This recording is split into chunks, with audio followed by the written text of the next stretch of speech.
Hello दोस्तों, आप सभी का स्वागत है एनिमे की इस दुनिया में। मेरे प्यारे दोस्तों, ज्यादा से ज्यादा इस वीडियो को देखो ताकि मैं मेरे कमरे में एसी लगवा सकूं।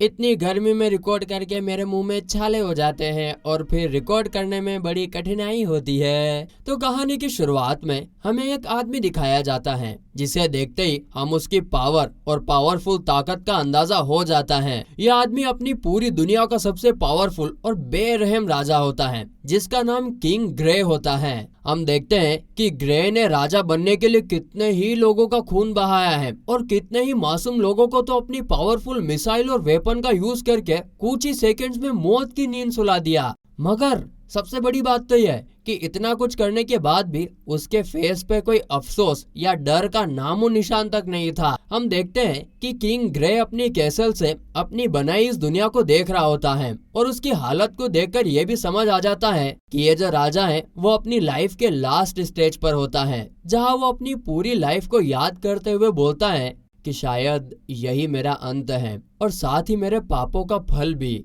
यहाँ पर सीन शिफ्ट होता है और हम ग्रे को एक ओशन जैसी जगह पर देखते हैं जहाँ वो सब डूबता ही जा रहा था और वो अपने दिमाग और बॉडी पे से कंट्रोल खोता जा रहा था।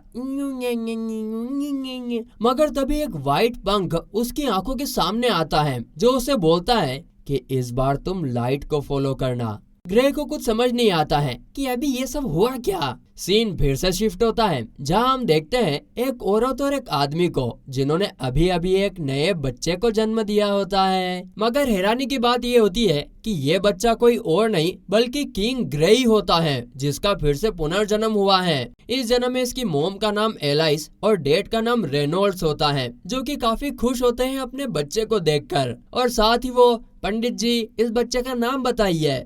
तो पंडित जी कहते हैं कि इस बच्चे का नाम अ से रखा गया है, इसका नाम आर्थुर है। उनकी बातों को सुन के आर्थुर को समझ में आने लगता है कि ये उसकी सेकेंड लाइफ है और ये दोनों उसके पेरेंट्स हैं। आर्थुर का माइंड भले ही एक्टिव था जिससे उसको अपनी पुरानी लाइफ याद थी, मगर उसकी बॉडी थी तो एक बच्चे की ही, इसलिए उसका अपनी बॉडी पर कोई भी कंट्रोल नहीं रहता था। वो नॉर्मल बच्चों की तरह कभी कभी टॉयलेट कर देता था जिससे उसे काफी शर्म भी आती थी। ची ची ची ची ची ची। अब जैसे जैसे टाइम जा रहा था आर्थुर को चीजों की और लैंग्वेज की नॉलेज होने लगती है। उसे समझ आ जाता है कि ये दुनिया उसकी दुनिया से काफी अलग है। उनकी पिछली दुनिया में सब कुछ मॉडर्न टेक्नोलॉजी और एडवांस रोबोट की हेल्प से किया जाता था, मगर ये दुनिया पूरे तरीके से सिर्फ और सिर्फ मैजिक से ही चलती है। आर्थुर देखता है कि उसके डैड रेनोल्ड्स एक अटैकर हैं जिनकी स्पेशलिटी है उनकी अल्टीमेट स्ट्रेंथ और पावर। वहीं दूसरी तरफ उसकी मोम एलाइस एक हीलर है जो कि अपनी मैजिक से किसी का भी इलाज कर सकती है। आर्थुर को ये दुनिया काफी इंटरेस्टिंग लगती है क्योंकि उसकी पास्ट लाइफ में उसे हमेशा अपनी जान का खतरा रहता था, लेकिन इस बार उसे बचाने के लिए हमेशा उसके पेरेंट्स उसके साथ रहते थे। अब मैजिक वर्ल्ड को और ज्यादा अच्छे से समझने के लिए आर्थुर अपने डैड की लाइब्रेरी में जाता है, जहाँ पर कुछ बुक्स पढ़ने और मैप्स को समझने से उसे कुछ कुछ समझ में आने लगता है। ये दुनिया पत्थर दी ओ बेबी डॉल मसोन। ये दुनिया 3 हिस्सों में डिवाइडेड है जहाँ 3 अलग अलग रेसेस रहती हैं, ड्वार्फ, एल्फ और ह्यूमंस। वो जिस जगह भी रहता है उसका नाम है स्पेन किंगडम, जो कि इंसानों का घर होता है। थोड़ी देर और कुछ बुक्स पढ़ने के बाद उसे मैजिक के बारे में और जानकारी भी मिलती है। मैजिक यहाँ पर 2 तरीकों से चलता है, एक तो बुम बुम बुम बुम, एक ट्रन ट्रन ट्रन ट्रन। सबसे पहला है मैजिक को सिर्फ अपनी बॉडी में अंदर डिस्ट्रीब्यूट कर देना, जिससे ह्यूमन बॉडी एक अल्टीमेट वेपन की तरह वर्क करती है और ये वाली पावर क्लोज कॉम्बैट के लिए काफी हेल्पफुल होती है। वहीं दूसरा मेथड है मैजिक को एक प्रॉपर फॉर्म देना जिसमें कि हम उसे अपने तरीके से यूज कर सकते हैं, जैसे कि किसी पर मैजिक से फायर करना। आर्थुर आगे ये भी पढ़ता है कि मैजिक को कंट्रोल करने के लिए सबसे जरूरी है मैजिक कोर को एक्टिवेट करना, जो कि नॉर्मली टीनेजर या सिर्फ एडल्ट ही इंटेंस ट्रेनिंग और मेडिटेशन के बाद उसे कर सकते हैं। यहाँ पर आर्थुर को तो लगता है कि शायद वो बिना ट्रेनिंग के भी इसे कर सकता है, क्योंकि अपनी पास्ट लाइफ में वो ऐसा ही एक सिमिलर टेक्निक यूज किया करता था, बस उस टेक्निक को वहाँ पर की कहा जाता था। अब आर्थुर यहाँ पर मेडिटेट करके अपने कोर को एक्टिवेट करने का जैसे ही ट्राई करने लगता है, वहाँ उसकी मोम उसे आकर रोक देती है, जिसके बाद तो फिर आर्थुर को कभी अपना माना कोर एक्टिवेट करने का मौका ही नहीं मिलता है। ऐसे ही करते करते आर्थर 2 साल का हो जाता है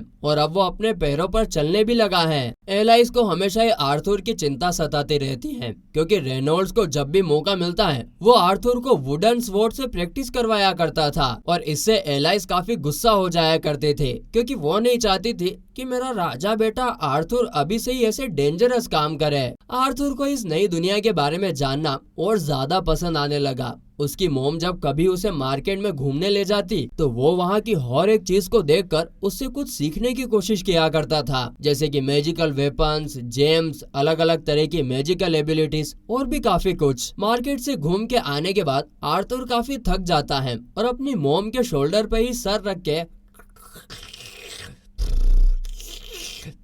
सो जाता है। आर्थर जब से इस नए वर्ल्ड में आया था उसे पहली बार लव, प्यार, फिकर ऐसे शब्दों का असली मतलब पता लगा था, क्योंकि अपने पास्ट लाइफ में तो वो एकदम घोड़े जैसा रहता था। उसे ऐसे ट्रेन किया गया था जैसे कि कोई वो बच्चा नहीं बल्कि एक वॉर की मशीन हो। फिर ऐसी एक दिन आर्थर विंडो से देखता है कि उसके डैड अपने मैजिक को कितना स्मूथली और पावरफुल तरीके से यूज कर रहे हैं। कितनी स्मूथली वो गार्डन को साफ कर रहे होते हैं, जिस पर उसकी मॉम बताती है कि रेनॉल्ड इससे भी ज्यादा पावरफुल है, लेकिन पावर पर उसका सही कंट्रोल होने की वजह से वो कोई भी काम को बड़ी आसानी से कर सकता है। अब ये सुनने के बाद तो आर्थर के दिल में टंग टंग टंग टंग टंग टंग अपने माना कोर को एक्टिवेट करने की इच्छा और भी ज्यादा एक्टिवेट हो जाती है और बस भाई साहब चुपचाप जाकर बुक्स में दिखाई स्टेप्स को फॉलो करके मेडिटेट करना शुरू कर देते हैं और देखते ही देखते वो अपने कोर को पूरी तरीके से एक्टिवेट भी कर देता है। मगर कंट्रोल ना होने की वजह से वहाँ पर एक बहुत बड़ा धमाका हो जाता है, जिससे उनके पूरे घर में आग लग जाती है। हम देखते हैं कि धमाके के इम्पैक्ट से रेनॉल्ड को भी काफी चोट लग जाती है, मगर उसे खुद से ज्यादा अपने बच्चे की फिक्र होती है। वो और एलाइस दोनों भागकर आर्थर को ढूंढते हुए लाइब्रेरी की तरफ जाते हैं और जो वो वहाँ पर देखते हैं उसे देखकर तो दोनों के फेस का कलर ही उड़ जाता है। वो देखते हैं कि आर्थर ने अपनी एबिलिटी को फुल्ली अवेक कर लिया था और वो हवा में उड़ रहा था और फिर वो धीरे धीरे नीचे आने पर बोलता है, आहा आखिरकार मैंने भी मैजिकल एबिलिटी हासिल कर ही लिया। ये बोलने के तुरंत बाद आर्थर अपने पेरेंट्स की तरफ जाता है। तभी उसके ऊपर छत गिरने वाली होती है, मगर तभी रेनॉल्ड्स वाइंड मैजिक का यूज करके उसे बचा लेता है और यहाँ पर फिर एक माँ अपने बेटे को एकदम जोर से गले लगा लेती है। अपने बेटे को सही सलामत देखकर दोनों की आंखों में आंसू आ जाते हैं और ये वाला इमोशन आर्थर के लिए बिल्कुल नया था, क्योंकि उसे तो उसकी पिछली लाइफ में हमेशा बताया गया था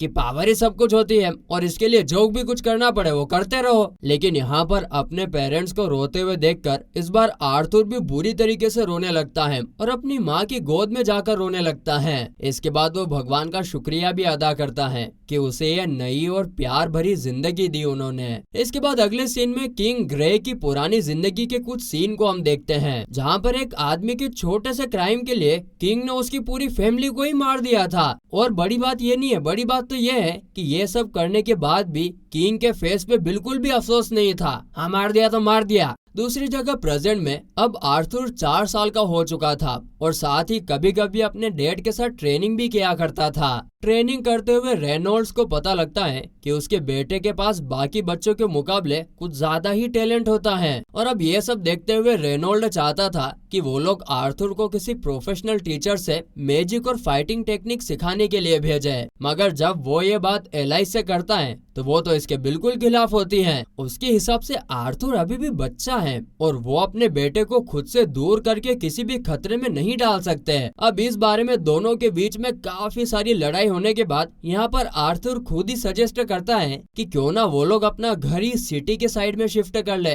ताकि वो अपने पेरेंट्स के साथ रहकर ही सब कुछ सीख पाएगा। ये आइडिया दोनों को काफी पसंद आता है और ये सुनकर वो अपने बेटे को भी एक जीनियस समझने लगते हैं। वाह क्या दिमाग पाया है। अगले ही दिन शिफ्ट करने में हेल्प करने के लिए रेनॉल्ड्स अपने कुछ दोस्तों को भी बुलाता है, जिन्होंने पास्ट में उसके घर को रिपेयर करने में भी हेल्प करी थी। सबसे पहले उन सबका लीडर एडम क्रेंच खुद को इंट्रोड्यूस करते हुए बोलता है वो तो आर्थर से बहुत पहले ही मिल चुका है, लेकिन शायद उसे याद नहीं होगा। लेकिन आर्थर मन ही मन बोलता है, चाचा ये क्या बोल रहे हो, उसे तो सब कुछ ठीक तरीके से बिल्कुल साफ साफ याद है। उसके बाद एंजेला रोज खुद को इंट्रोड्यूस करते हुए बोलती है कि आर्थर काफी क्यूट हो चुका है। थर्ड मेंबर का नाम होता है डर्डन वोकर, जो कि शक्ल से ही काफी इंट्रोवर्ट टाइप का आदमी लगता है। और सबसे लास्ट में जैस्मिन फ्लेम्सवर्थ होती है, जो कि एकदम शांत किस्म की लड़की है और उसके स्टाइल से ऐसा लगता है जैसे कि वो कोई निंजा हो। सब अपना अपना इंट्रोडक्शन देने के बाद आर्थर और उसकी फैमिली को लेके निकल पड़ते हैं। अब रास्ते में जाते हुए आर्थर को पहले तो समझ नहीं आता कि सिर्फ सिटी जाने के लिए इतनी ज्यादा सिक्योरिटी की जरूरत क्यों है, लेकिन जैसे ही वो लोग जंगल में आराम करने के लिए रुकते हैं, उनके ऊपर कुछ जंगली मैजिकल बीस्ट अटैक कर देते हैं। उन मैजिकल बीस्ट को तो उनकी पूरी टोली आराम से हरा देती है। और यहाँ पर आर्थर को ये भी समझ में आ जाता है कि ये सब लोग यहाँ पर क्यों आए हैं। इस दुनिया में मैजिक होने की वजह से कुछ भी सेफ नहीं था और इसीलिए उन्हें इतनी सिक्योरिटी की जरूरत पड़ी है। अब मैजिकल बीस्ट से लड़ने के बाद वो कुछ देर और वहाँ पर आराम करने का डिसाइड करते हैं और आराम से अपना डिनर एंजॉय करते हुए बातचीत करते हैं। पकड़ पकड़ पकड़ पकड़ टकर टकर टकर टकर। यहाँ पर रेनोल्ड नोटिस करता है कि उसके हाथ पे लड़ाई की वजह से काफी चोट आ चुकी है, इसीलिए फिर एलाइस उसे हील करना शुरू कर देती है और उसी समय बाकी लोग एलाइस और रेनोल्ड को प्रोटेक्ट करते हैं ताकि इस दौरान उन पर कोई हमला न कर पाए। आर्थर को यहाँ पर ये जानने को मिलता है कि उसकी मोम एक स्पेशल टाइप की मैजिक एबिलिटीज को होल्ड करती है, जिसके बारे में अगर किसी और को पता लग गया तो काफी मुसीबत खड़ी हो सकती है। और शायद यही रीजन है कि क्यों उसके पेरेंट्स की मैजिकल स्किल्स इतनी शानदार होने के बावजूद भी वो लोग शहर से इतना दूर सबकी नजरों से छिपकर रहते हैं। खैर डिनर विनर कंप्लीट करने के बाद एडम आर्थर की स्किल्स को अच्छे से समझने के लिए उससे एक फ्रेंडली मैच के लिए चैलेंज कर देता है। आर्थर भी इसे एक्सेप्ट कर लेता है और एक वुडन स्वॉर्ड के साथ ये मैच शुरू हो जाता है। मैच की शुरुआत में ही आर्थर अपनी मैजिकल स्किल्स को अपने लेग्स और स्वॉर्ड पर काफी अच्छी तरीके से कॉन्सेंट्रेट करते हुए डायरेक्ट एडम पर अटैक करने के लिए बड़ी स्पीड में भागता है। एडम तो यह देखकर काफी शॉक हो जाता है कि इतनी छोटी सी उम्र में आर्थर का मैजिकल कंसंट्रेशन कितना हाई है, मगर आर्थर के लो वेट और छोटी बॉडी की वजह से एडम का सिर्फ एक अटैक और आर्थर सीधा हवा में उड़ जाता है। वो तो गिर के उसके हड्डी पसली टूट जाती है, मगर एंजेला अपनी वाइन मैजिक का यूज करके उसे गिरने से बचा लेती है। आगे फिर सभी लोग एडम पर काफी गुस्सा करते हैं कि उसे आर्थर पर इतनी जोर से अटैक नहीं करना चाहिए था, लेकिन यहाँ पर जवाब में एडम बोलता है, अरे आर्थर की स्किल्स को देखकर वो भूल ही गया कि वो सिर्फ एक छोटा सा बच्चा है। और यहाँ पर आर्थर की लेग्स वाली टेक्निक को देखकर जैस्मिन भी काफी इम्प्रेस होती है, लेकिन बिल्कुल डेड एक्सप्रेशन के साथ वो उससे बोलती है कि उसे भी ये टेक्निक आर्थर से सीखनी है। अगले ही दिन से वो लोग अपना सफर एक बार फिर से जारी रखते हैं और साथ ही हर रात आर्थर अपनी वो टेक्निक जैस्मिन को भी सिखाता रहता है और कुछ ही टाइम में जैस्मिन उससे भी ज्यादा अच्छी तरीके से उसको मास्टर कर लेती है। और यह टेक्निक सीखने के बाद में वो आर्थर को एक वेपन भी गिफ्ट करती है, जो उसने खास आर्थर की करंट बॉडी और साइज को देखकर ही डिजाइन किया होता है। बाकी सभी लोग भी ये देखकर काफी खुश होते हैं कि आर्थर ने जैस्मिन जैसी कम बोलने वाली लड़की के साथ भी इतने अच्छे तरीके से बॉन्डिंग कर लिया। कुछ ही दिनों के बाद उन लोगों की टोली जब सिटी के काफी नजदीक पहुंच चुकी होती है, तब वो लोग डिसाइड करते हैं कि वो लोग अब शॉर्टकट वाले रास्ते से जाएंगे ताकि जल्द से जल्द सिटी पहुंच सके। रास्ते से थोड़ा आगे बढ़ते ही कुछ लोग आर्थर की गाड़ी पर एरो से हमला कर देते हैं। पहले तो उनको देखकर सिर्फ ये लगता है कि ये सिर्फ कुछ लुटेरे हैं जो उनका सामान लूटना चाहते थे, मगर देखते ही देखते वहाँ पे लोगों की लाइन लग जाती है और एडम को समझ में आ जाता है कि वो लोग सर कोई मामूली चोर या लुटेरे नहीं है, बल्कि ये लोग इंसानों को ही पकड़कर उन्हें स्लेव के तौर पर सेल कर दिया करते हैं। उस समय उस जगह उन लोगों का लीडर आता है जो अपने आदमियों को ऑर्डर देता है कि सभी आदमियों को तो यहीं पर खत्म कर दो और सिर्फ बच्चों और औरतों को जिंदा पकड़ लो, क्योंकि मार्केट में उनके बहुत ज्यादा पैसे मिलते हैं। ये सुनकर तो आर्थर और उसकी टोली काफी ज्यादा अलर्ट हो जाती है और वो लोग एक एक करके उन लुटेरों को अपने मैजिक का यूज करके मारने लगते हैं। आर्थर ये सब अपनी आंखों के सामने देख रहा था और उसे ये समझ में आ जाता है कि अगर बात सिर्फ पावर की करे तो एडम और उसके दोस्तों को कोई नहीं हरा सकता है, मगर यहाँ मेन दिक्कत नंबर की है। वो लोग तो सिर्फ 8 हैं और लुटेरे कम से कम 60 से 70 हैं। यहाँ पर लड़ते हुए रेनोल्ड को लगता है कि एलाइस और आर्थर को प्रोटेक्ट करना और लड़ाई दोनों एक साथ करना काफी मुश्किल काम हो सकता है। इसीलिए रेनॉल्ड अपने बेटे को ऑर्डर करता है कि वो उसकी मोम को लेकर वहाँ से भाग जाए और किसी सेफ जगह जाकर उनका वेट करे। लेकिन आर्थर भागने से मना कर देता है, ये बोलकर कि वो एक वॉरियर है और वॉरियर कभी भी जंग का मैदान छोड़कर नहीं भाग सकते हैं। मगर यहाँ पर रेनॉल्ड आर्थर को ये बता देता है कि उसकी मोम प्रेग्नेंट है और अगर वो लोग अभी नहीं भागे तो उनके बेबी को नुकसान भी पहुंच सकता है। अब ये सुनने के बाद तो आर्थर एकदम तैयार हो जाता है, क्योंकि अब उसके ऊपर अपने भाई या बहन को बचाने की जिम्मेदारी थी। वैसे दोस्तों, आप अभी के अभी कमेंट करके गेस करो कि आर्थर का छोटा भाई होगा या फिर छोटी बहन होगी। मैं तो गेस कर रहा हूँ कि उसकी छोटी बहन होगी। देखते हैं किसका गेस ज्यादा सही निकलता है। अब आर्थर अपनी लेग्स टेक्निक का यूज करके अपनी मोम को लेकर वहाँ से भागता है, लेकिन जब लुटेरा का बॉस ये देखता है कि उसके दो मेन शिकार यहाँ से भाग रहे हैं, तो वो अपने सभी आदमियों को उन दोनों को पकड़ने का ऑर्डर कर देता है। हाँ, लेकिन उसके ज्यादातर लोगों को एडम और उसके दोस्तों ने खत्म कर दिया होता है। मगर फिर भी एक मास्क वाला आदमी अपने वाइंड मैजिक से आर्थर की मोम पर अटैक करने की कोशिश करता है, लेकिन तभी आर्थर बीच में आ जाता है और अपनी मोम को बचाने के चक्कर में पहाड़ी से नीचे गिर जाता है। मगर गिरते गिरते भी वो उस मास्क वाले आदमी को अपने स्पेशल नाइफ से मार देता है। आर्थर को नीचे गिरते हुए देख सभी लोग एकदम शॉक हो जाते हैं और भागते हुए उसे बचाने के लिए उसके पास जाने का ट्राई करते हैं। मगर तब तक काफी लेट हो चुका था, क्योंकि आर्थर काफी नीचे गिर गया होता है, जहाँ से उसके बच के आने की उम्मीद बिल्कुल ना के बराबर थी। मगर यहाँ पर हम देखते हैं कि आर्थर मरा नहीं होता है, बल्कि उसे किसी ने बचा लिया होता है, जो कि एकदम डरा हुआ था, क्योंकि वो जो भी अपनी आंखों के सामने देख रहा था उसे उस पर यकीन ही नहीं हो रहा था। उसकी आंखों के सामने एक भयानक सी दिखने वाली बीस्ट थी, जो कि काफी खतरनाक लग रही थी। मगर हम देखते हैं कि उसका इरादा आर्थर को कोई भी नुकसान पहुंचाने का नहीं था, बल्कि उल्टा वो तो आर्थर को कुछ फूड ऑफर करती है और उससे बोलती है कि पहले वो आराम से खाना पीना खा ले, उसके बाद वो आर्थर को सब कुछ विस्तार से बता देगी।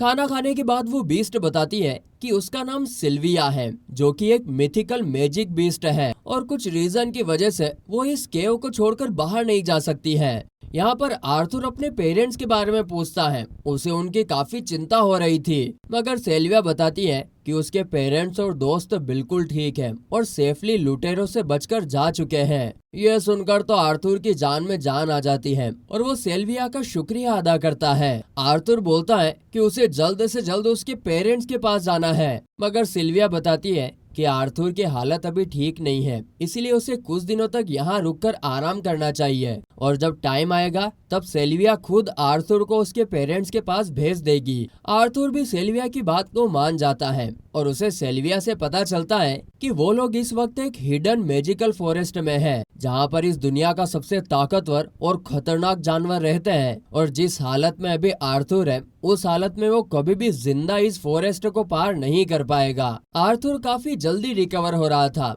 लेकिन उसके मन में सिल्विया को लेकर हमेशा कुछ सवाल रहते थे, जैसे कि वो कौन है, कहाँ से आई है और आर्थर को बचाने के पीछे उसका मकसद क्या है। हाँ, लेकिन इन सब चीजों से भी ऊपर उसे एक चीज तो समझ में आ जाती है और वो ये है कि सिल्विया दिल की एक बहुत ही साफ क्रिएचर है, क्योंकि उसने आर्थर को घर जैसा माहौल देने की हमेशा पूरी कोशिश करी। आर्थर की रिकवरी को देखते हुए यहाँ पर सिल्विया आर्थर को बोलती है कि अगर आर्थर ने अपने माना कोर को एक्टिवेट कर लिया है तो सिल्विया उसे कुछ मैजिक एबिलिटी सिखा सकती है, लेकिन उससे पहले वो आर्थर के माना कोर को देखना चाहती है। आर्थर बिना देर किए अपने माना कोर को उसे दिखा देता है, जिसे देखने के बाद तो सिल्विया उसे बताती है, अरे आर्थर, तुम तो काफी टैलेंटेड हो, क्योंकि किसी ह्यूमन चाइल्ड का इतनी छोटी एज में माना कोर को एक्टिवेट करना और इतना सारा कंसंट्रेशन काफी रेयर है। उसके बाद सिल्विया आर्थर को एक स्पेशल एबिलिटी दिखाती है जिसका नाम होता है मैजिक बॉम्ब, जिसे देख के आर्थर खुश और शॉक दोनों हो जाता है। लेकिन सिल्विया बताती है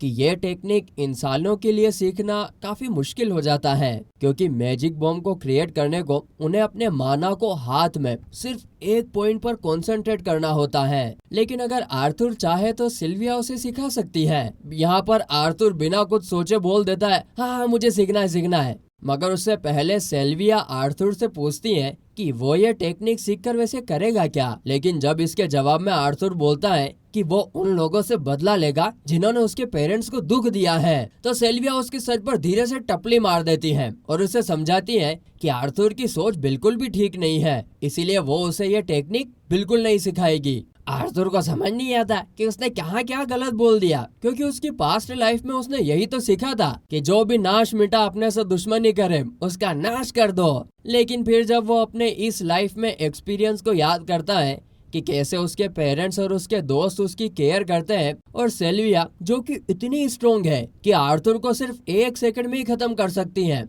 लेकिन उसने ऐसा नहीं किया बल्कि उसकी जान बचाई। अब ये सब याद करने के बाद आर्थर का जवाब फिर बदल जाता है और वो बोलता है कि वो अपने इस पावर का यूज किसी को मारने के लिए नहीं बल्कि दूसरों को बचाने के लिए करेगा। बस भाई साहब, ये जवाब सुन के सिल्विया काफी खुश हो जाती है और फिर वो आर्थर को मैजिक बॉम्ब सिखाने के लिए ट्रेनिंग देती है। ट्रेनिंग करते करते कुछ दिन हो जाते हैं और काफी कोशिशों के बाद फाइनली आर्थर भी मैजिक बॉम्ब सीख जाता है। सिल्विया इस कामयाबी के लिए उसे कांग्रेचुलेट करती है, वाह तुमने तो सीख लिया। लेकिन तभी सिल्विया को एक खतरनाक बीस्ट के होने का एहसास होता है। सिल्विया आर्थर को साइड कर देती है ताकि वो मैजिकल बीस्ट आर्थर की प्रेजेंस को महसूस ना कर सके। हम देखते हैं कि यह मैजिकल बीस्ट भी सिल्विया की तरह ही दिखता है, मगर उसे देखकर ऐसा बिल्कुल नहीं लग रहा था कि वो सिल्विया की तरह थोड़ा सा भी रहम दिल होगा। अब वो दूसरा बीस्ट सिल्विया को धमकी देते हुए उसे मारने की बात करता है और उसके ऊपर मैजिक बॉम्ब से हमला कर देता है, मगर सिल्विया भी अपने मैजिक से उसे डॉज कर लेती है। और साथ ही में अब हम देखते हैं कि सिल्विया का असली रूप, जो कि एक ड्रैगन होता है खतरनाक वाला, वो सामने आ जाता है। इस बार सिल्विया अपनी पूरी ताकत का यूज करके दूसरे बीस्ट पर अटैक करती है, जिस पर वो बीस्ट बोलता है, सिल्विया तुम पागल हो गई हो, अगर इतनी ज्यादा पावर का यूज करोगी तो तुम्हारी जान जा सकती है।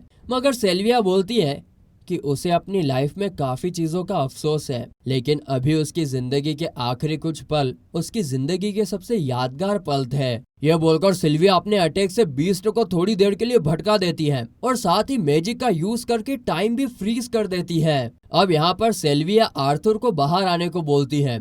आर्थर तो एकदम डर चुका था कि अभी अभी उसने क्या देखा और सिल्विया का ये रूप कितना स्ट्रॉन्ग और पावरफुल है। लेकिन यहाँ पर सिल्विया बोलती है कि अब उसके पास ज्यादा टाइम बाकी नहीं है, इसीलिए वो एक मैजिक पोर्टल ओपन करती है जिसका दूसरा हिस्सा जंगल के एंड से जुड़ा हुआ था, और वो आर्थर से कहती है कि तुम जल्द से जल्द यहाँ से निकल जाओ। आर्थर, जो कि अब सिल्विया से इमोशनली काफी कनेक्ट हो चुका था, वो बोलता है कि सिल्विया भी उसकी फैमिली की तरह है और वो सिल्विया को साथ ही लेकर जाएगा। मगर सिल्विया बताती है कि ये अब पॉसिबल नहीं है बेटा, लेकिन वो चाहती है कि आर्थर उसका एक आखिरी काम कर दे। सिल्विया आर्थर को एक पंख और एक एग देती है और बोलती है कि ये उसकी लाइफ के सबसे जरूरी हिस्सा है, इसलिए अब आर्थर को ही इन्हें प्रोटेक्ट करना होगा। उसने आर्थर को जो कुछ भी सिखाया उसका एकदम सही यूज करके उसको इसको प्रोटेक्ट करना होगा। साथ ही वो आर्थर को अपनी कुछ बची हुई पावर्स भी देती है। हम देखते हैं कि यहाँ पर आर्थर की आंखों में आंसू आ जाते हैं, जिसके बाद वो बोलता है कि सिल्विया ने उसका एकदम मोम की तरह ख्याल रखा,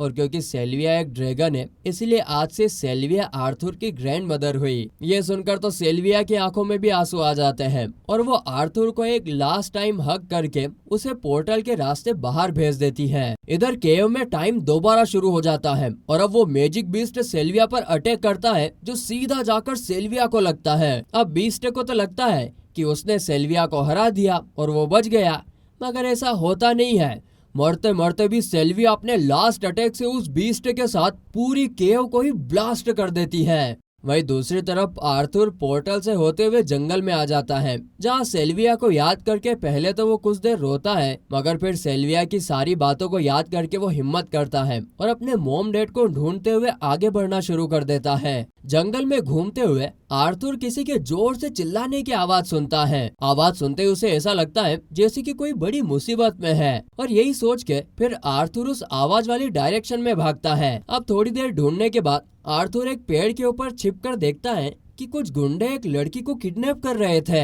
वो देखता है कि ये छोटी बच्ची एक एल्फ है और इन लोगों का मकसद है कि इस एल्फ को पकड़कर ब्लैक मार्केट में सेल कर देना। पहले तो ये देख के आर्थर सोचता है कि उसका इन सब चीजों से क्या लेना देना यार, और भाई साहब तो यहाँ से जाने की सोचते हैं। लेकिन अगले ही पल उसे सिल्विया को दिया हुआ प्रॉमिस याद आता है कि अपनी पावर का यूज सिर्फ दूसरों को बचाने के लिए करेगा। इसीलिए अब आर्थर डिसाइड करता है कि अब वो इस लड़की को जरूर बचाएगा, लेकिन सही टाइम का वेट करके। आर्थर रात होने तक का वेट करता है और रात होते ही सही मौका देखकर वो एक एक करके उन सभी गुंडों पर हमला कर देता है। शुरुआत के 3 लोगों को हराने में तो आर्थर को कोई दिक्कत नहीं होती है, मगर आखिरी वाले आदमी के पास कुछ ज्यादा ही मैजिकल एबिलिटीज होती है। वो अपने मैजिक से आर्थर को दूर फेंक देता है, मगर आर्थर को कोई ज्यादा चोट नहीं आती है। और जैसे ही वो गुंडा आर्थर के पास आता है, आर्थर उसके ऊपर अपनी थोड़ी बहुत फायर मैजिक एबिलिटी से अटैक करके उसे खत्म कर देता है। फिर सभी को हरा देने के बाद आर्थर उस लड़के को आजाद करता है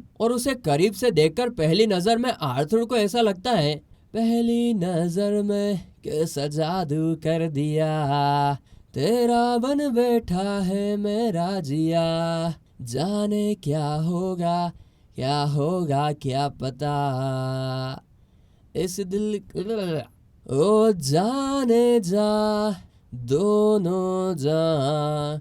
ही उसको ऐसा बिल्कुल भी नहीं लगता है।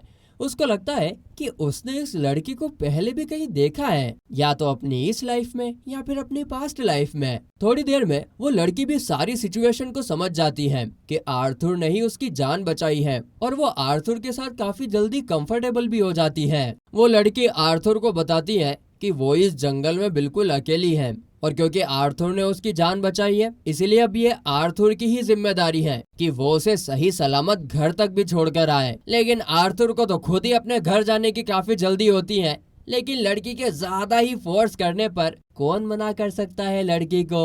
आखिरकार आर्थर भी मान ही जाता है। जाने से पहले वो उन गुंडों के पेट्स को फ्री कर देती है, जिन्हें उन लोगों ने मैजिक से अपने वश में किया था। तो आर्थर बोलता है कि उन्हें फालतू की चीजों में अपना टाइम वेस्ट नहीं करना चाहिए। लेकिन यहाँ पर लड़की बोलती है कि वो एक एल्फ है और वो लोग नेचर से काफी ज्यादा कनेक्टेड होते हैं, इसीलिए किसी भी बीस्ट या जानवर की लाइफ उनके लिए इक्वली इम्पोर्टेंट है। अब यहाँ पर आर्थर तो अगले दिन होने का वेट करता है और सुबह होते ही वो उस लड़की को उसके घर छोड़ने के लिए निकल पड़ते हैं। चलते हुए आर्थर उस लड़की से उसका नाम पूछता है, उसका नंबर मांगता है, लेकिन उस टाइम फोन नहीं चलता था तो वो नंबर नहीं मांगता है। वो लड़की अपना नाम टेसिया एरालिथ बताती है और उसके जवाब में आर्थर उसे अपना नाम भी बताता है, मेरा नाम है आर्थर। आगे फिर दोनों जंगल में मिली कुछ छोटी चीजों को पकाकर खाते हैं, लेकिन टेसिया बोलती है कि उसे ऐसी चीजें खाने की आदत नहीं है। तो आर्थर बोलता है, ओहो तुम तो बहुत बड़ी राजकुमारी हो जो तुम्हारे 56 तरह के पकवान लेकर आए हैं।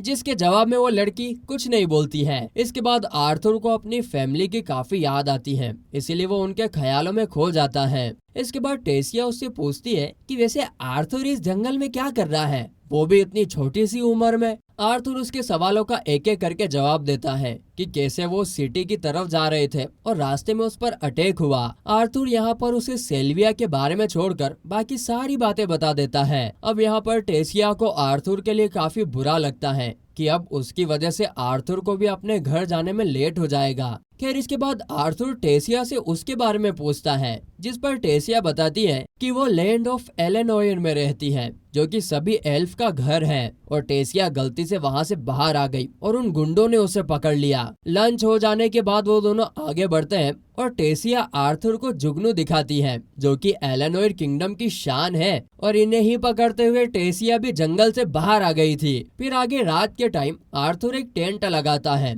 और खुद उसकी सेफ्टी के लिए बाहर पहरा देता है, मगर टेसिया को रात में अकेले सोने में डर लगता था, इसलिए वो आर्थर से बहाना बनाती है कि आर्थर को भी टेंट में आ जाना चाहिए, वरना कोई बीस्ट उस पर हमला कर देगा। लेकिन यहाँ पर आर्थर भाई स्मार्ट थे, तो उन्हें समझ में आ जाता है कि टेसिया डर रही है, इसीलिए वो भी ज्यादा बहस ना करते हुए चुपचाप आकर टेंट के कोने में बैठ जाता है। यहाँ पर टेसिया बोलती है उसे रात में बाथरूम जाने से भी डर लगता है, इसीलिए अगर उसे बाथरूम जाना होगा तो आर्थर भी प्लीज उसके साथ चले। यह सुनकर आर्थर थोड़ा सा मुस्कुराता है और थोड़ी देर में वो भी वहीं थक कर सो जाता है। सुबह होती है और उनका सफर फिर से शुरू हो जाता है, जहां उन्हें कई सारे पहाड़, नदियां और काफी डेंजरस इलाकों से गुजरना पड़ता है। वो लोग अब फॉरेस्ट को क्रॉस कर ही लेते कि तभी आर्थर के माना कोर में बहुत जोर से दर्द होता है। वो दर्द इतना जोरदार था कि आर्थर की सांस तक आना बंद हो जाती है। यह देखकर टेसिया काफी घबरा जाती है और फिर वो फटाफट अपने आप से जंगल में कुछ मेडिसिन या दर्द कम करने वाले कोई प्लांट्स की तलाश करने लगती है। मगर उसे ऐसा कुछ मिलता ही नहीं है।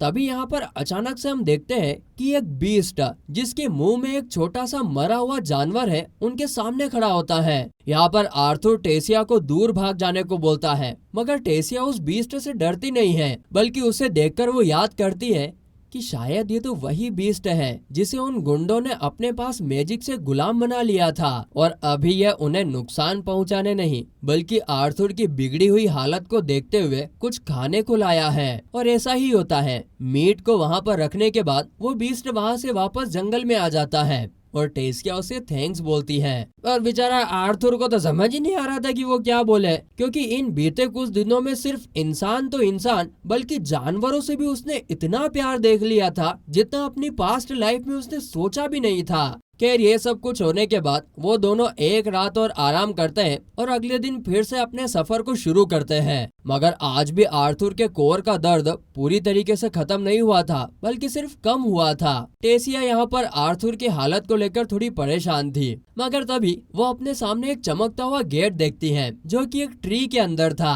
आर्थर यहाँ पर टेसिया को उससे दूर रहने को बोलता है, मगर टेसिया बताती है अरे ये खतरे की बात नहीं है, बल्कि यही फॉरेस्ट ऑफ ग्लेमियोर में जाने का रास्ता है। टेसिया जल्दी से उसके अंदर जाती है और साथ ही आर्थर को भी अपने साथ अपनी दुनिया दिखाने के लिए ले जाती है। देखते ही देखते कुछ ही सेकंड्स में वो दोनों फॉरेस्ट ऑफ ग्लेमियोर में आ जाते हैं, जो कि काफी सुंदर और शांत जगह होती है। यहाँ हर तरफ पेड़ पौधे और हरियाली होती है, एकदम सुंदर सुंदर। अब आर्थर यहाँ पर इन सभी चीजों का मजा लेता उससे पहले ही उसका स्वागत बड़ी धूमधाम से किया जाता है। आइए पधारिए गोकुलधाम सोसाइटी में, गोकुलधाम सोसाइटी में आपका स्वागत है, ओए स्वागत है।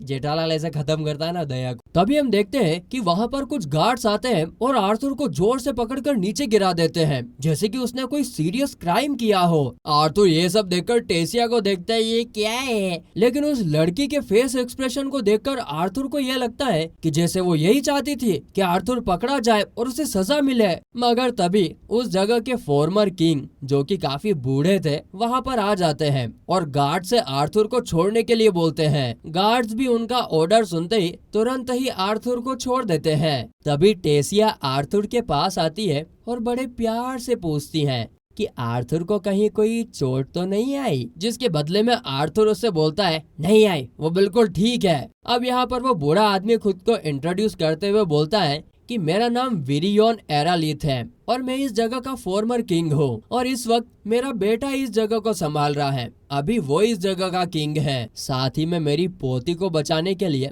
आपका शुक्रिया अदा करता हूँ। यह सुनकर तो आर्थर के फेस का कलर ही उड़ जाता है कि टेसिया कोई नॉर्मल एल्फ नहीं बल्कि रॉयल फैमिली की इकलौती प्रिंसेस है। आर्थर को तो यह सुन के बिल्कुल ही विश्वास नहीं होता है, क्योंकि जब से वो टेसिया के साथ है टेसिया ने कभी ऐसा दिखाया ही नहीं जैसे कि वो बहुत बड़ी रॉयल फैमिली से है। वो तो एकदम नॉर्मल रहती थी। कुछ ही देर में टेसिया के मॉम डैड भी वहाँ पर आ जाते हैं, जो कि टेसिया को वापस सही सलामत देखकर काफी खुश होते हैं। अब यहाँ पर पहले तो टेसिया के डैड भी एक इंसान को देखकर अपने गार्ड से उसे पकड़ लेने को बोलते हैं, मगर विरियोन के ऑर्डर के सामने फिर वो कुछ नहीं कर पाते हैं। तभी टेसिया अपने डैड को बताती है डैड, इस इंसान का नाम आर्थर है और इसने ही मेरी जान बचाई है। मगर यह सुनने के बाद भी टेसिया के डैड कुछ खास खुश होते नहीं है, क्योंकि एक इंसान उनकी बेटी के साथ इतने दिन तक रहा, मगर फिर अपनी बेटी की जिद के सामने वो हार मान जाते हैं। टेसिया आर्थर को वहाँ से लेकर अपने साथ अपने पैलेस में ले जाती है,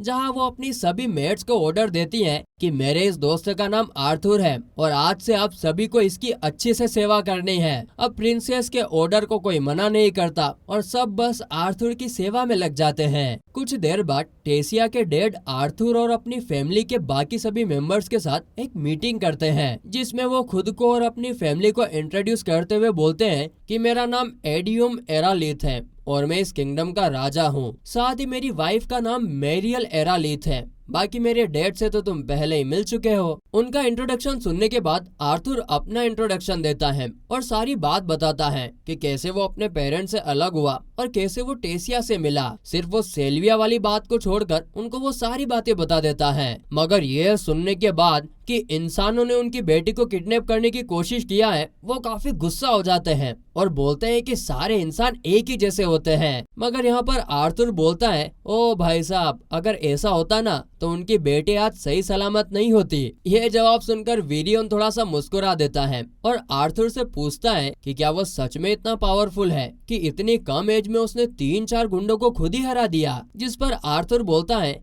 कि वो अपने उम्र से ज्यादा स्ट्रॉन्ग है। वीरियन भी इस बात से एग्री करता है। इसके बाद आर्थर किंग से बोलता है कि वो उन लोगों की शांति में कोई भी भंग नहीं डालेगा, लेकिन वो लोग सिर्फ उसे वापस उसके घर तक छोड़ दे। तो यहाँ पर किंग थोड़ा सा चिढ़ जाता है कि कोई इंसान उनके सामने ऐसे ऑर्डर कैसे दे सकता है। गजब आदमी है यार, वो तो रिक्वेस्ट कर रहा है। खैर, मगर टेसिया फिर से अपने फादर को शांत करवा देती है। किंग यहाँ पर बोलते हैं कि वो शुक्रगुजार है कि आर्थर ने उसकी बेटी की जान बचाई, मगर वो लोग उसे वापस भेजने के लिए अब फिर से उस टेलीपोर्टेशन गेट का यूज नहीं कर सकते हैं, क्योंकि उसका यूज सिर्फ 5 साल में एक ही बार किया जा सकता है, और वो भी तब जब तीनों ट्राइब्स के किंग एक साथ मंजूरी दे। आर्थर ये सुनकर काफी टेंशन में आ जाता है, लेकिन यहाँ पर किंग बोलते हैं, अरे टेंशन मत लो, अगर आर्थर चाहे तो उसके कुछ गार्ड्स आर्थर को जंगल के रास्ते वापस उसके घर तक छोड़कर आ सकते हैं। अब आर्थर उनका शुक्रिया अदा कर ही रहा होता है कि उसकी चेस्ट का पेन फिर से शुरू हो जाता है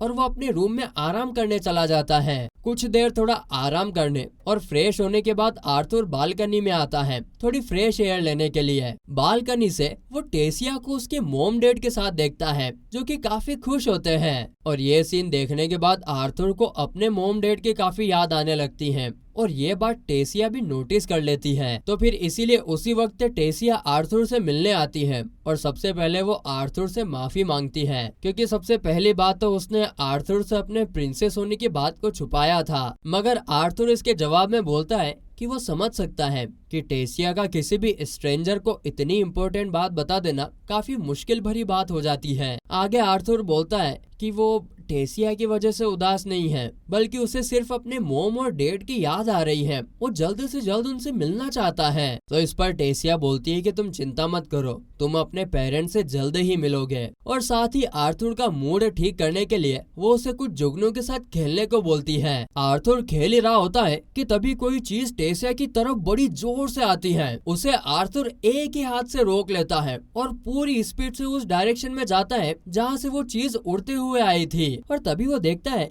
कि वीरियन वहाँ पर खड़े होते हैं। वीरियन बताते हैं कि उसने सिर्फ एक जुगनू को उनकी तरफ फेंका था, जिससे वो ये देखना चाहते थे कि आर्थर ने किस तरह से उनकी ग्रैंड डॉटर की जान बचाई थी। तो जवाब में आर्थर बोलता है कि अगर उन्हें उसे टेस्ट ही करना है तो क्यों ना एक फाइट हो जाए, और अगर यहाँ पर आर्थर ने वीरियन के फेस को टच कर दिया तो आर्थर जीत जाएगा। फाइट शुरू होती है, जिसमें पहले तो आर्थर अपनी स्पीड से बड़े आराम से जीत रहा था, मगर जैसे ही वीरियन थोड़ा सा सीरियस होता है, आर्थर को उसे टच करना भी काफी मुश्किल हो जाता है। एक पॉइंट आता है जब वो उसके फेस को बस टच करने ही वाला होता है कि तभी वीरियन की आंखों में आर्थर को वही दिखता है जो उसे अपनी पास्ट लाइफ में खुद में दिखता था, जीतने की भूख। आर्थर समझ जाता है कि ऐसे तो उसे हराया नहीं जा सकता है, इसीलिए वो वीरियन के ऊपर अपनी स्पीड का फायदा उठाकर अटैक कर देता है और देखते ही देखते वो वीरियन के फेस को टच भी कर लेता है। आर्थर की ब्रेन पावर और माना कंट्रोल को देखकर वीरियन काफी इम्प्रेस होता है और बोलता है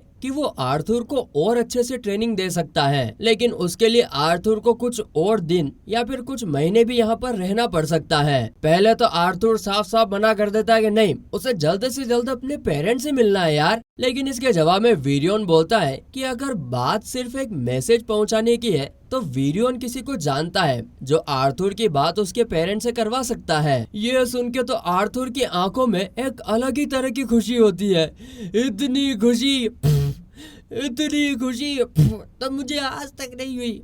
और वो अब अगले दिन होने का वेट करता है ताकि अपने पेरेंट्स को अपने ठीक ठाक होने की खबर दे सके। आर्थर ये सारी बातें जानकर काफी खुश तो था, लेकिन उसके चेस्ट का पेन भी अचानक से शुरू हो जाता है, जिस वजह से वो वहीं पर गिर जाता है। अगले दिन आर्थर एक बहुत ही बुरा सपना देखकर उठता है, लेकिन जब उसकी आंखें खुलती हैं तो वो देखता है कि टेसिया उसे काफी देर से उठा रही है, लेकिन वो बोलता है कि उसे थोड़ी देर और सोना है। टेरेसिया ये सुनकर चिढ़ जाती है और चिढ़ते हुए बोलती है उसे भी कोई शौक नहीं है आर्थर को जगाने का, लेकिन शायद वो भूल गया है कि आज उसे दादाजी के साथ उनके दोस्त के घर जाना है। ये सब तुम्हारे लिए ही हो रहा है ताकि तुम अपने पेरेंट्स से बात कर सको। ये सुनकर तो आर्थर की नींद एकदम से खुल जाती है और वो तैयार होकर फटाक से नीचे आ जाता है। फिर सीन वीरियन की तरफ शिफ्ट होता है जहाँ पर वो आर्थर का ही वेट कर रहे थे और उसके आते ही आर्थर, वीरियन और टेरेसिया तीनों सफर पर निकल पड़ते हैं। रास्ते में जाते हुए आर्थर वीरियन को ग्रैंडपा बोलने लगता है, जिस पर वीरियन थोड़ा सा शर्मा जाता है क्योंकि आज से पहले टेरेसिया के अलावा किसी ने भी ग्रैंडपा उनको बोलने की हिम्मत नहीं की है। लेकिन आर्थर की बहादुरी को देखते हुए वो उसे ये परमिशन दे देता है, जा बच्चा जा, जी ले अपनी जिंदगी। वीरियन आर्थर से बात करते हुए उसे बताता है कि टेरेसिया बचपन से थोड़ी शर्मीली लड़की है जो ज्यादा किसी से बात करना पसंद नहीं करती है, लेकिन जब से आर्थर उसकी लाइफ में आया है वो काफी खुश रहने लगी है और यही वजह है कि वीरियन को भी आर्थर पर पूरा भरोसा है। उन्हें विश्वास है कि इंसान होने के बावजूद भी वो काफी प्योर हार्टेड और एक नेक इंसान है। यही सब बातें करते करते उनका सफर कट जाता है और वो लोग अपने डेस्टिनेशन पर आ जाते हैं। वीरियन उन्हें एक घर के सामने लाता है जिसमें एक बूढ़ी औरत अकेले रहती थी और उसके घर को देख के ही मालूम पड़ जाता है कि भाई साहब ये तो कोई डाकू चुड़ैल जादूगरनी का घर होगा। वीरियन ने उसे पहले ही सब बता रखा था, इसलिए वो बिना टाइम वेस्ट किए आर्थर को समझाती है कि उसे करना क्या है। वो बूढ़ी अम्मा आर्थर के सामने एक मैजिकल वाटर रखते हुए बोलती है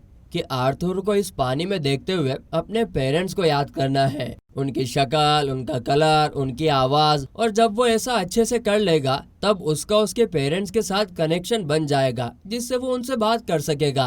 आर्थर वैसा ही करता है जैसा उसे बोला गया था और देखते ही देखते आर्थर एक कनेक्शन क्रिएट कर देता है। वो देखता है कि उसके पेरेंट्स लंच कर रहे होते हैं और उन्होंने आज भी एक प्लेट आर्थर के लिए खाली छोड़ी होती है और उस प्लेट को देखकर वो लोग काफी ज्यादा इमोशनल भी हो रहे होते हैं। आर्थर मैजिक वाटर में पास्ट के भी कुछ सीन देखता है कि कैसे उन लुटेरों से बच निकलने के बाद उसकी मॉम काफी डिप्रेस हो चुके थे और उसके डैड को सिटी अवार्ड मिला था लुटेरों को हराने के लिए और अब वो दोनों सिटी में ही रहते हैं, मगर ये बड़ा सा घर भी उनके खाली दिल को भर नहीं पा रहा था। वाह वाह वाह, क्या लाइन लिखी है, वाह वाह वाह, गौर फरमाइएगा, बड़ा सा घर खाली दिल को भर नहीं पा रहा था, क्या बात है क्या बात है। तभी आर्थर उन्हें आवाज लगाता है और अपने बेटे की आवाज सुनकर दोनों ही शॉक और खुश एक साथ हो जाते हैं। तभी आर्थर उन्हें सब कुछ बता देता है कि उसके साथ क्या क्या हुआ है और कैसे वो अभी बिल्कुल सेफ है और एल्फ फॉरेस्ट में है। ये सुनने के बाद तो उसके पेरेंट्स की आंखों में भी खुशी के आंसू आ जाते हैं।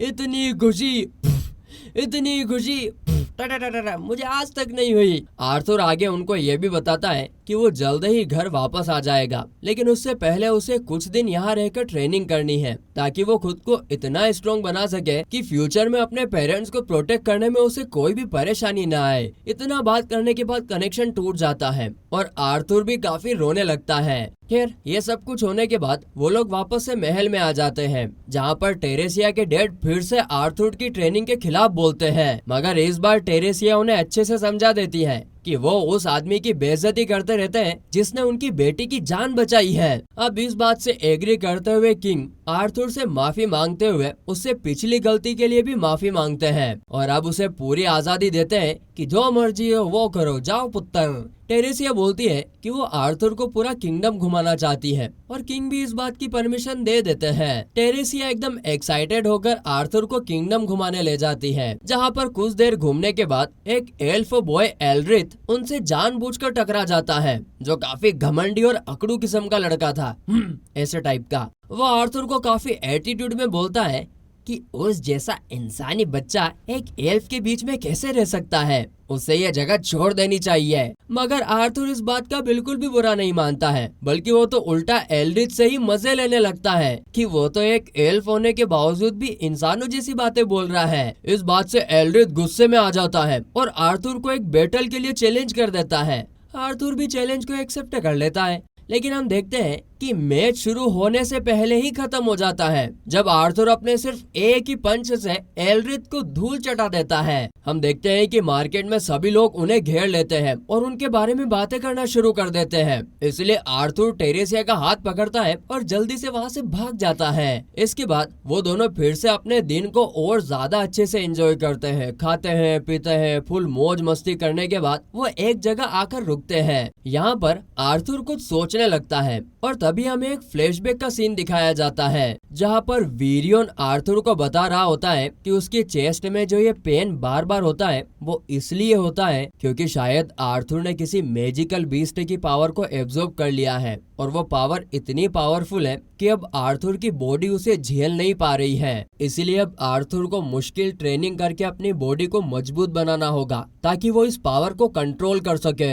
ये सुनकर आर्थर भी काफी मोटिवेट हो जाता है और याद करने लगता है कि कैसे उसने इस लंबे सफर में क्या क्या देखा था, वो कैसे कैसे लोगों से मिला है और अब उसके आगे का फ्यूचर कैसा होगा। ये सब सोचते सोचते ही सीन शिफ्ट हो जाता है और हमें दिखाया जाता है 3 साल बाद का टाइम स्किप। अब आर्थर की एज 8 साल हो चुकी है और वो पहले से थोड़ा सा लंबा भी हो चुका है। वो अपने रूम में आराम से सो रहा था। उसे जगाने के लिए टेरेसिया आती है और वो भी और बड़ी हो गई है और काफी सुंदर भी हो चुकी है। टेरेसिया आर्थर को उठने को बोलती है और बताती है कि आज उसके पेरेंट्स किसी काम से बाहर जा रहे हैं और ग्रैंडपा भी सुबह से उनका वेट कर रहे हैं। आर्थर जल्दी जल्दी ब्रेकफास्ट करके ट्रेनिंग ग्राउंड में आ जाता है, जहां वीरियन उन दोनों का वेट कर रहे होते हैं और आज दोनों का वो बिना वार्म अप किए ही ट्रेनिंग स्टार्ट करने को बोलते हैं। यहाँ हमें ये भी पता चलता है कि इन बीते कुछ सालों में टेरेसिया ने भी अपने माना कोर को एक्टिवेट कर लिया है और अब कुछ टाइम से दोनों साथ में ही ट्रेनिंग कर रहे थे।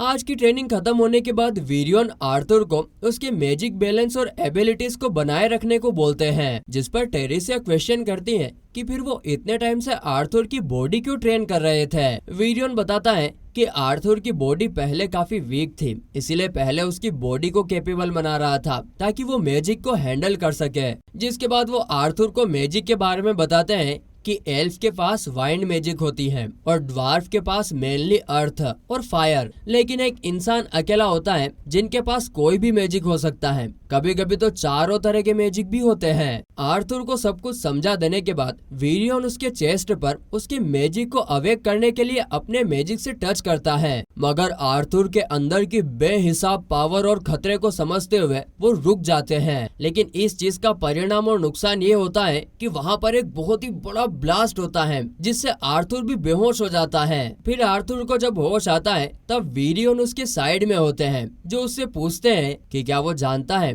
कि उसके अंदर किस मैजिकल बीस्ट की पावर है, जिसके जवाब में आर्थर बोलता है कि एक ड्रैगन की। वीडियो ने सुनकर काफी शॉक हो जाते हैं, लेकिन अपने इमोशंस को कंट्रोल करते हुए वो आर्थर को आराम करने को और ये बात आगे से किसी को भी ना बताने का प्रॉमिस लेते हैं। यहाँ पर वीडियो आर्थर को एक और न्यूज भी देते हैं कि तीनों ट्राइब्स के किंग ने मिलकर एक न्यू रूल बनाया है, जिसमें वो जो टेलीपोर्टेशन गेट हर 5 साल में एक बार ओपन होता था, अब वो 3 बार में एक बार होगा। इसका मतलब नेक्स्ट 4 महीनों में आर्थर वापस अपने घर जा सकता है। लेकिन आर्थर ये सुन के कुछ ज्यादा भी खुश नहीं होता है, क्योंकि उसे कुछ दिन और रुक के यहाँ पर ट्रेनिंग करना था। लेकिन वीरियन बोलते हैं कि उसे तो खुश होना चाहिए और अब से तो उसकी ट्रेनिंग भी 100 टाइम ज्यादा मुश्किल हो जाएगी, इसीलिए आज रात आराम करो। और फिर वो वहाँ से चला जाता है। रात को आराम करते हुए आर्थर देखता है कि सिल्विया ने जो उसे एक दिया था वो काफी ग्लो करने लगता है अचानक से, और थोड़ी ही देर में उसके अंदर से एक ब्लैक कलर का ड्रैगन निकलता है जो काफी क्यूट लग रहा था। आर्थर थोड़ी देर उससे खेलने के बाद उसका नाम सेल्वी रख देता है और दोनों खेलकर काफी थक जाते हैं, इसीलिए वो वहीं पर सो जाते हैं। अगले दिन पे टेरेसिया जब उसे जगाने आती है तो सेल्वी को देखकर वो भी काफी खुश हो जाती है और उसे लेकर ही ट्रेनिंग ग्राउंड में चली जाती है। अब यहाँ पर एक जिंदा ड्रैगन को देखकर वीरियन काफी डर जाता है, लेकिन उसके साइज को देखकर उसकी जान में जान आती है। इसके बाद वीरियन आर्थर को आज की ट्रेनिंग के बारे में बताता है, जहाँ वो माना कोर और आर्थर के ड्रैगन कोर दोनों को एक साथ ट्रेन करेंगे। इसके लिए वीरियन अपना एक न्यू फॉर्म एक्टिवेट करता है जो कि काफी ब्लैक और डरावना होता है। वो उस फॉर्म में कुछ देर आर्थर के आगे पीछे भटकते हैं, लेकिन आर्थर खुद ही सरेंडर कर देता है, ये बोलकर कि वो अभी इतना भी पावरफुल नहीं हुआ है कि उनके इस फॉर्म से लड़ाई कर सके। ठीक है, तो फिर वीरियन आर्थर और टेरेसिया दोनों की ट्रेनिंग शुरू कर देता है और दोनों ही ट्रेनिंग को काफी एंजॉय भी करते हैं और कभी कभी नॉर्मल बच्चों की तरह गेम भी खेलते हैं। कुछ दिनों के बाद वो दोनों बाहर घूमने भी जाते हैं और फिर से उन्हें वही लड़का दिखता है जिसने लास्ट टाइम उन्हें चैलेंज किया था। यहाँ पर इनकी बातों से तो ऐसा लग रहा था कि लास्ट कुछ सालों में दोनों ने एक दूसरे को काफी बार चैलेंज किया है, लेकिन हर बार आर्थर ही जीता है और इस बार भी वही होता है। आर्थर जीत जाता है और फिर से टेरेसिया को पकड़ के वहाँ से भाग जाता है। फिर आगे एक जगह रुकने के बाद आर्थर टेरेसिया को समझाता है कि उसे ऐसे ही कहीं भी किसी से भी पंगे नहीं लेने चाहिए, उसे एक प्रिंसेस की तरह बिहेव करना चाहिए यार। मगर ये बात का टेरेसिया काफी बुरा मान जाती है और रोते रोते वहाँ से भाग जाती है। आर्थर को समझ नहीं आता, हे भगवान ऐसा क्या बोल दिया मैंने, उसको क्यों बुरा लग गया। मगर फिर भी वो रात को टेरेसिया को चुपके से पैलेस से निकालकर बाहर जंगल में घुमाने ले जाता है। आर्थर बताता है कि आज ये उसकी आखिरी रात है इस किंगडम की, क्योंकि कल वो यहाँ से चला जाएगा। ये सुनकर टेरेसिया बहुत उदास हो जाती है, लेकिन किसी तरह खुद को संभालने के बाद वो दोनों एक अच्छे से पूरा फॉरेस्ट घूमते हैं। दोनों अपनी पुरानी बातें याद करते हैं कि कैसे वो पहली बार मिले और कैसे बचपन में टेरेसिया को भूत से डर लगता था, जो कि आज भी लगता है। टेरेसिया भी आर्थर की बातें चुपचाप सुनती रहती है और फिर थोड़ी देर में दोनों वापस पैलेस में आ जाते हैं। और अब फाइनली वो दिन आ चुका था जब वो दोनों अलग होने वाले थे। वीरियन आर्थर को बताता है कि आर्थर अब बहुत स्ट्रोंग हो चुका है और उसके जैसा स्टूडेंट मिलना वीरियन के लिए काफी गर्व की बात है और इसीलिए गिफ्ट के तौर पर वो आर्थर को एक पेंडेंट देता है जो कि एंट्री पास होता है एल्फ फॉरेस्ट का। इसकी मदद से आर्थर कभी भी बिना किसी रोक टोक के यहाँ पर आ सकता है। बस फिर जाते हुए आर्थर एक आखिरी बार टेरेसिया को देखना चाहता था, लेकिन वो इस समय यहाँ पर होती नहीं है। मगर हम देखते हैं कि जैसे ही आर्थर जाने वाला होता है, टेरेसिया भागते हुए आती है और आर्थर भी उसकी तरफ भागता है और दोनों एक दूसरे को हक करके रोने लगते हैं। आर्थर यहाँ पर टेरेसिया को बोलता है कि टेरेसिया हमेशा उसकी सबसे अच्छी दोस्त रहेगी और वो एक न एक दिन जरूर वापस आएगा टेरेसिया से मिलने के लिए। टेरेसिया बोलती है कि हाँ जरूर, वो इस दिन का इंतजार करेगी और तब तक के लिए टेरेसिया आर्थर की तरह ही ट्रेनिंग करके बहुत स्ट्रॉन्ग बन जाएगी। ये सारी बातें बोलने के बाद अब दोनों एक दूसरे को गुड बाय बोलते हैं। टेलीपोर्टेशन गेट ओपन होता है और आर्थर उसमें से होते हुए वापस इंसानों के शहर में आ जाता है। अब इससे आगे की कहानी में क्या होगा वो जानने के लिए नेक्स्ट पार्ट का वेट कीजिए। तब तक के लिए बाय।